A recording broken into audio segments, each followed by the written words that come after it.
And today's guest is someone who truly represents growth, resilience, and optimism. She has been working in the UAE for 9 years. Let's all welcome our sales manager, a true example that optimism, when combined with action, creates success. Palakpakan naman natin ang sales manager ng lahat. Ayan, Ma'am Roan Malita. Good afternoon, Chris, and good afternoon to all our viewers for today's podcast. What was your expectations? And also, ano yung naging drive mo para talagang, or ano yung naging drive mo para magustuhan mo na mag-ibang bansa? Is there someone na nag-encourage sa'yo na pumunta? Personal. Okay. Oo, kasi tawag dito, something happened to me like in my life. Kumbaga parang ano siya talaga, parang breakthrough sa personal life ko that I don't want to discuss anymore kasi it's already in the past. So Alright. that was not the reason why, alam mo yun, kung bakit, I mean, that is the reason why I am here or why I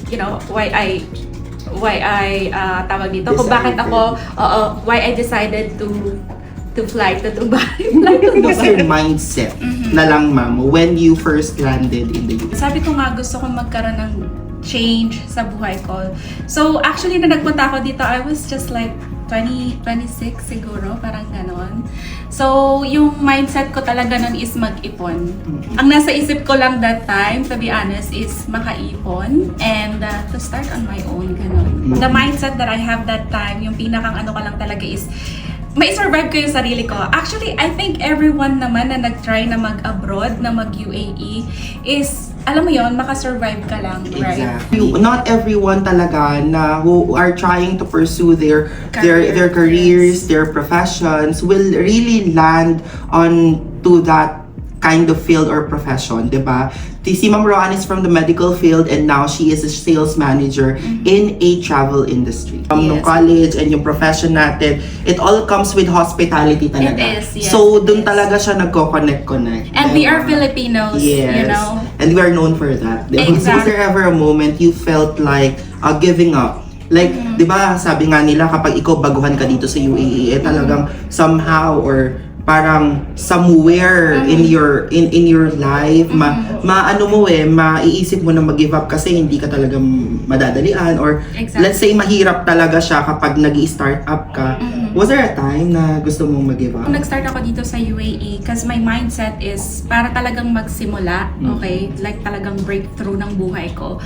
So that time, focus talaga ako sa, alam mo yun, sa mga dapat kong gawin, kung paano ko mabibuild yung sarili ko or kung paano ko pa, alam mo yun, paano ko mag-grow, right? So, siguro, all through years na nandito ako sa UAE, the reason why or yung mga reasons na feeling ko mag-give up na ako siguro is because I'm very optimistic nga, diba? Sa lahat ng bagay, palagi kong iniisip na there is always silver lining. Yes. Okay, but there are instances then, of course, tao lang tayo, right? And most specifically, kapag feeling ko yung efforts is, or if all my efforts are getting neglected. What is one thing na talagang pinakamalaking nagbago nung nag-start ka po ng pag-work dito sa Fastly, sir? Nga, sabi ko nga sa'yo, I'm a very carefree person, diba? Na kahit saan or whatever in my mind, I speak to it. Ganun talaga ako before. And I'm very, very straightforward. But working here in a travel agency as a sales manager, you really have to, alam mo yun, kailangan mo rin tansyahin yung sarili mo. And it really changed me as a whole. Kasi dito hindi pwedeng yung sarili mo lang yung iniisip mo. You really have to think about other people. And yung mga tao na nakapaligid sa'yo at umaasa sa'yo. So how do you transfer optimism? Always start with myself. You know, like pagka medyo negative na yung mga nangyayari sa paligid, you yourself, you have to decide, I need to smile, right? Yes. Diba? Start it with a smile and try to, lift up the energy ng environment natin. What do you tell your team during Siyempre, hindi naman laging Pasko, di ba ma'am? Hindi naman laging mataas yung sales natin. And what do you usually tell us? When during those tawag dito slow month, sabi nga nila, di ba? Syempre, we always have to to think ahead that alam mo yun, hindi naman palagi Pasko or hindi naman araw-araw ay Pasko, right? So, I always tend to tell you guys that tomorrow is another day, right?